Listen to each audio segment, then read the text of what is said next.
कहानी शुरू होती है एक 20 साल के लड़के वेन हटिंग से।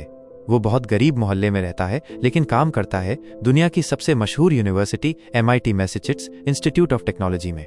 सुनने में बड़ा अच्छा लगता है, लेकिन हकीकत ये है कि वेन वहाँ कोई पढ़ाई नहीं करता। वो तो बस यूनिवर्सिटी की इमारतों की सफाई करता है।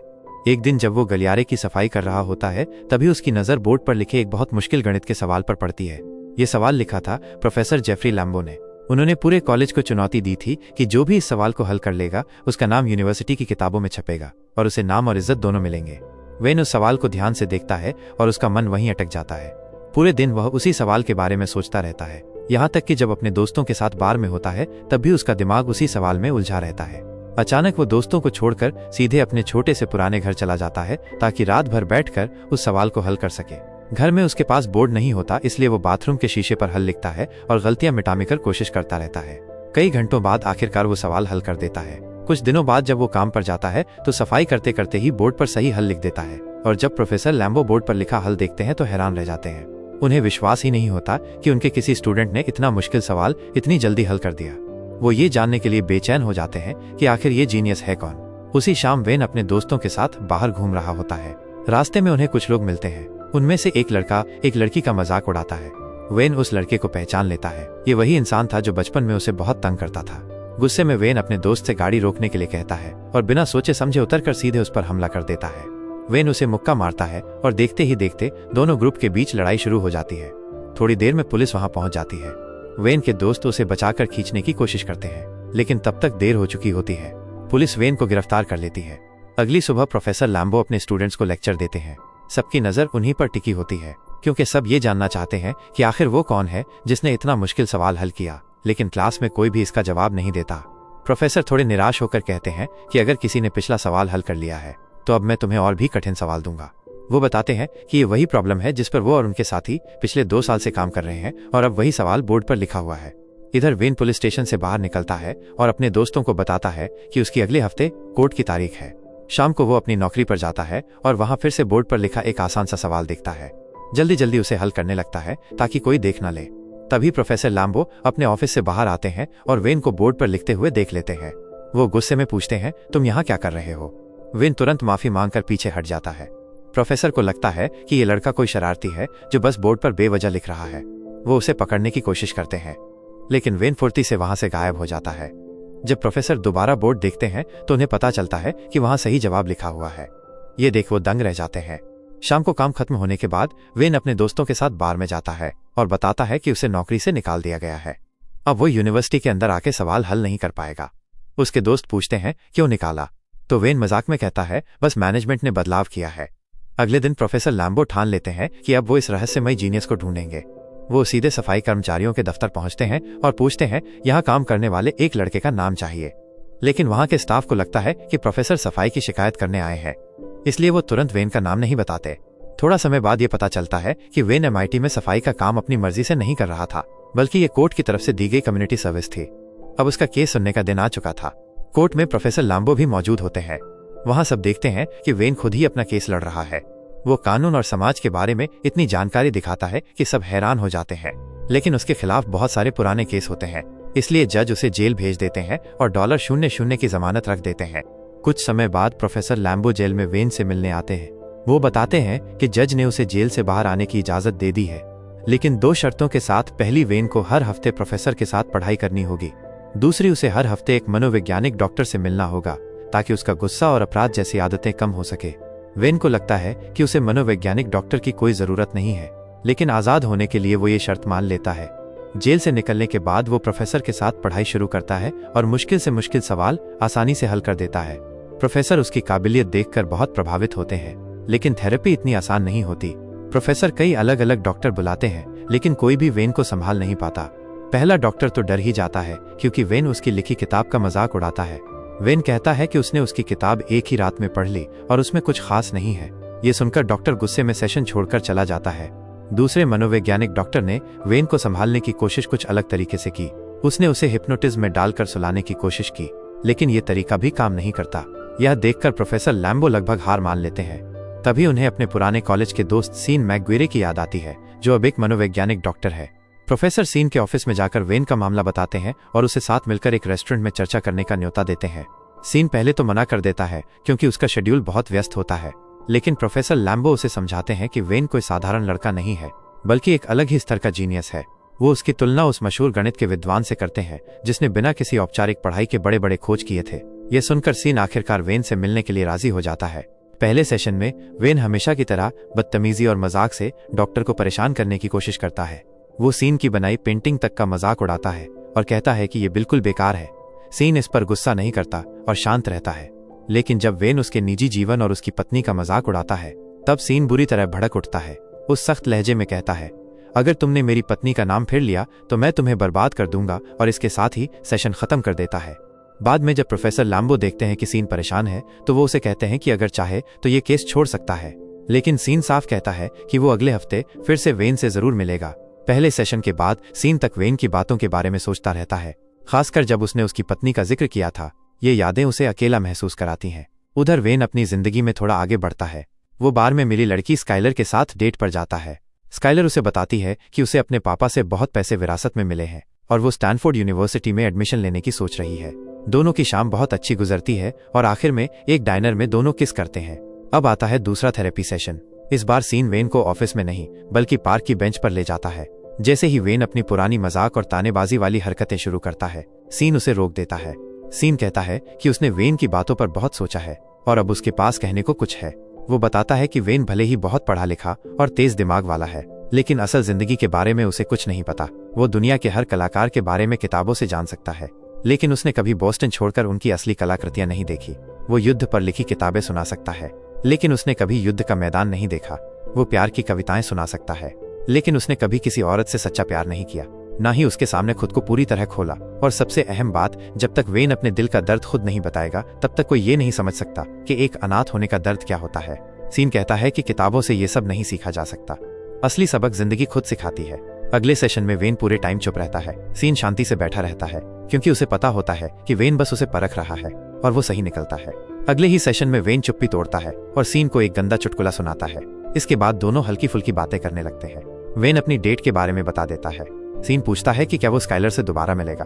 तब वेन एक सच्चाई मान लेता है। वो कहता है कि शायद नहीं, क्योंकि वो नहीं चाहता कि स्काइलर की उसकी नजरों में बनी परफेक्ट इमेज टूट जाए। लेकिन सीन उसे समझाता है कि असल में वेन अपनी ही बनाई हुई परफेक्ट इमेज से डर रहा है, लड़की की नहीं। असली रिश्तों में एक दूसरे की कमियां और आदतें स्वीकार करनी पड़ती है। सीन अपनी बीवी की कहानी बताता है जो हाल ही में कैंसर की वजह से गुजर गई थी। वो कहता है कि उसे उसकी छोटी छोटी आदतें और नखरे सबसे ज्यादा याद आते हैं। असली प्यार और नजदीकी तभी होती है जब हम इंसान को उसकी कमियों के साथ अपनाएं। पहली बार वेन ध्यान से सुनता है। दूसरी तरफ वेन स्काइलर से मिलने उसके हॉस्टल पहुंचता है। स्काइलर हैरान होती है क्योंकि वेन ने लंबे समय से उसे कॉल नहीं किया था, लेकिन वो बाहर जाने के लिए मान जाती है। अगले दिन दोनों डॉग रेस देखने जाते हैं और बहुत अच्छा वक्त बिताते हैं। स्काइलर वेन से पूछती है कि वो कहाँ बड़ा हुआ। वेन सच छुपाकर मजाक में कह देता है कि उसके 12 बड़े भाई हैं। स्काइलर हंसकर कहती है कि ये झूठ है, लेकिन वेन कसम खाकर बात को और मजेदार बना देता है, यहाँ तक कि उसे वादा करना पड़ता है कि वो जल्दी ही स्काइलर को अपने परिवार से मिलवाएगा। इसके बाद स्काइलर वेन से पूछती है कि किसी को कैसे पता चलता है कि वही उसका सच्चा साथी है। ये सवाल वेन के दिमाग में बैठ जाता है और अगले दिन वो सीन यही पूछता है। सीन मुस्कुराकर बताता है कि उसे अपनी बीवी को देखकर पहली नजर में ही समझ आ गया था। फिर वो एक किस्सा सुनाता है। एक बार उसे एक बहुत ही रेयर बेसबॉल मैच के टिकट मिले थे, लेकिन उसने वो मैच छोड़ दिया क्योंकि उसी दिन एक खूबसूरत लड़की बार में मिली थी। सीन कहता है कि उसे आज भी उस मैच को मिस करने का कोई अफसोस नहीं है। स्काइलर बार बार जिद करती है कि वेन उसे अपने असली परिवार से मिलवाए, लेकिन वेन सच बताने से अभी भी बचता है, इसलिए वो कम से कम उसे अपने दोस्तों से मिलाने का फैसला करता है। स्काइलर उनके ग्रुप में आसानी से घुल मिल जाती है, सबके साथ हंसी मजाक करती है और बियर पीती है। लेकिन रात के अंत में चार्ल्स की एक बात से वेन का मूड खराब हो जाता है। दूसरी तरफ प्रोफेसर लैम्बो एक डाइनर में सीन मिलते हैं और वेन की थेरेपी को लेकर सवाल पूछते हैं। लैम्बो को असल में वेन के अतीत की परवाह नहीं है, बल्कि वो जानना चाहते हैं कि अब वेन उनके मार्गदर्शन में आगे क्या करने वाला है। इस पर सीन कहता है कि वो वेन पर दबाव नहीं डालेगा, क्योंकि वेन को खुद तय करना होगा कि उसे जिंदगी में क्या चाहिए। ये सुनकर लैम्बो गुस्सा हो जाता है और कहता है कि उसने पहले ही वेन को बड़े बड़े लोगों से मिलवा दिया है, लेकिन उन्हें ये पता नहीं होता कि वेन की जगह उसका दोस्त चार्ल्स उन लोगों से मिलने पहुंच जाता है। वहां चार्ल्स पैसों की मांग करता है और अपने बुरे व्यवहार से पूरा सौदा बिगाड़ देता है। दूसरी तरफ वेन और स्काइलर एक रोमांटिक शाम बिताते हैं और दोनों का रिश्ता और गहरा होने लगता है। स्काइलर अपने घर पर वेन से सीधा सवाल करती है। वो कहती है कि उसे स्टैनफोर्ड पढ़ने के लिए कैलिफोर्निया जाना है और चाहती है कि वेन भी उसके साथ चले, लेकिन वेन तुरंत मना कर देता है और तरह तरह के बहाने बनाने लगता है। स्काइलर उसे समझाती है कि वो बस अपनी छोटी सी दुनिया में फंस कर बैठा है, जहाँ उसे कोई चुनौती नहीं मिलती और वो नई चीजों से डरता है। यह सुनकर वेन भड़क जाता है। उसे लगता है कि स्काइलर उसके साथ सिर्फ मजाक कर रही है और उसके लिए वो बस एक टाइम पास है, क्योंकि वो गरीब है। स्काइलर हैरान होकर पूछती है कि पैसे को लेकर उसकी इतनी टेंशन क्यों है। वो रोते हुए कहती है कि अगर उसे अपने अमीर पिता की दौलत और अपने पिता में से एक चुनना पड़े तो वो हमेशा अपने पिता को चुनेगी, पैसे को नहीं। स्काइलर साफ बोलती है कि वो भी डरी हुई है, लेकिन कम से कम वो वेन के सामने ईमानदार है। वेन फिर से बहस करता है। तभी स्काइलर को याद आता है कि वेन ने बार बार अपने 12 भाइयों की झूठी कहानी सुनाई थी। अब वेन पूरी तरह अपना आपा खो देता है और चिल्लाने लगता है। वो कहता है कि स्काइलर उसकी असली जिंदगी कभी जानना ही नहीं चाहेगी, क्योंकि सच्चाई ये है कि वो एक अनाथ है और बचपन में लोगों ने उसके साथ बहुत बुरा व्यवहार किया था। स्काइलर आंसू भरी आंखों से उसे भरोसा दिलाती है कि वो उसकी हर बात जानना चाहती है, चाहे वो कितनी भी दर्दनाक क्यों ना हो। आखिर में स्काइलर उससे अपने दिल की बात कहती है। वह उससे प्यार करती है, लेकिन वेन का दिल पहले ही बंद हो चुका है और वो ठंडी आवाज में कहता है, मैं तुमसे प्यार नहीं करता। इसके बाद वेन की मुलाकात प्रोफेसर लैम्बो से होती है। लैम्बो नाराज होता है क्योंकि बिजनेस पार्टनर्स के साथ मीटिंग में वेन की हरकतों ने सब गड़बड़ कर दी। वेन गुस्से में फट पड़ता है और कहता है कि उसे अब यकीन ही नहीं है कि वो ये अकादमिक करियर वाकई चाहता भी है या नहीं। अब वेन और प्रोफेसर लैम्बो की बातचीत और भी मुश्किल हो जाती है, क्योंकि वेन की तेज दिमागी बातें लैम्बो को नीचा दिखा देती हैं। लैम्बो कहता है कि उसे वेन से कम थोड़ा आभार तो चाहिए था। दोनों में बहस होती है और वेन गुस्से में चला जाता है। कुछ समय बाद वेन को नेशनल सिक्योरिटी एजेंसी NSA में नौकरी के लिए बुलाया जाता है, जहां उसे सुनहरे करियर का वादा किया जाता है, लेकिन वेन साफ मना कर देता है। उसका कहना है कि वो किसी आम इंसान की जिंदगी सिर्फ राजनीति की चालों के लिए बर्बाद नहीं करना चाहता। इसके बाद वेन फिर से सीन मिलता है। सीन पूछता है कि उसने NSA की नौकरी क्यों ठुकराई। वेन हंसकर कहता है, मैं तो किसी और बेहतर मौके का इंतजार कर रहा हूँ। सीन, जो उसका मनोवैज्ञानिक डॉक्टर है, वेन से पूछता है कि क्या उसके पास कोई ऐसा दोस्त है जिससे वो दिल की बातें कर सके, या क्या वो कभी अकेलापन महसूस करता है। वेन इसका जवाब देने की बजाय मशहूर दार्शनिकों के नाम गिनाने लगता है। तब सीन समझाता है कि असली रिश्ते तो जिंदा लोगों से ही बनाए जा सकते हैं। सीन फिर पूछता है कि अगर वेन सच में अपने भविष्य को लेकर गंभीर है तो वो चाहता क्या है। वेन मजाक में कहता है कि उसे ईंट लगाने या चरवाहा बनने में भी कोई दिक्कत नहीं। सीन समझ जाता है कि वेन बस मजाक कर रहा है और अपनी सच्चाई से भाग रहा है। गुस्से में सीन उसे अपने ऑफिस से बाहर निकाल देता है। वेन हैरान रह जाता है कि उसे क्यों निकाला गया। तब सीन साफ कहता है, क्योंकि तुम ईमानदारी से जवाब नहीं दे रहे, बस अपनी असली पहचान छुपा रहे हो। सीन बात करते हुए वेन पूछता है, तुम अपनी जीवन साथी की बातें करते हो, लेकिन तुम्हारी पत्नी कहाँ है। सीन शांति से जवाब देता है, वो अब इस दुनिया में नहीं है। समय बीतता है और वेन स्काइलर को फोन करता है, लेकिन स्काइलर अब उसका इंतजार छोड़ चुकी होती है, क्योंकि वेन कोई पक्का फैसला ही नहीं लेता। स्काइलर आखिरी बार कहती है, आई लव यू, अपना ख्याल रखना, और फिर वो कैलिफोर्निया चली जाती है। दूसरी तरफ वेन बॉस्टन में अपने दोस्त चार्ल्स के साथ कंस्ट्रक्शन का काम करने लगता है। उधर प्रोफेसर लैम्बो फोन पर बात करते हुए कहता है कि वेन अब अपनी जिम्मेदारी पूरी नहीं कर रहा। अगर वो कोर्ट में रिपोर्ट कर दे कि वेन सेशन पे नहीं आ रहा तो वेन वापस जेल चला जाएगा और इस बार उसका मन भी साफ रहेगा। काम के दौरान ब्रेक में चार्ल्स वेन से पूछता है कि वो जिंदगी में आगे क्या करने वाला है।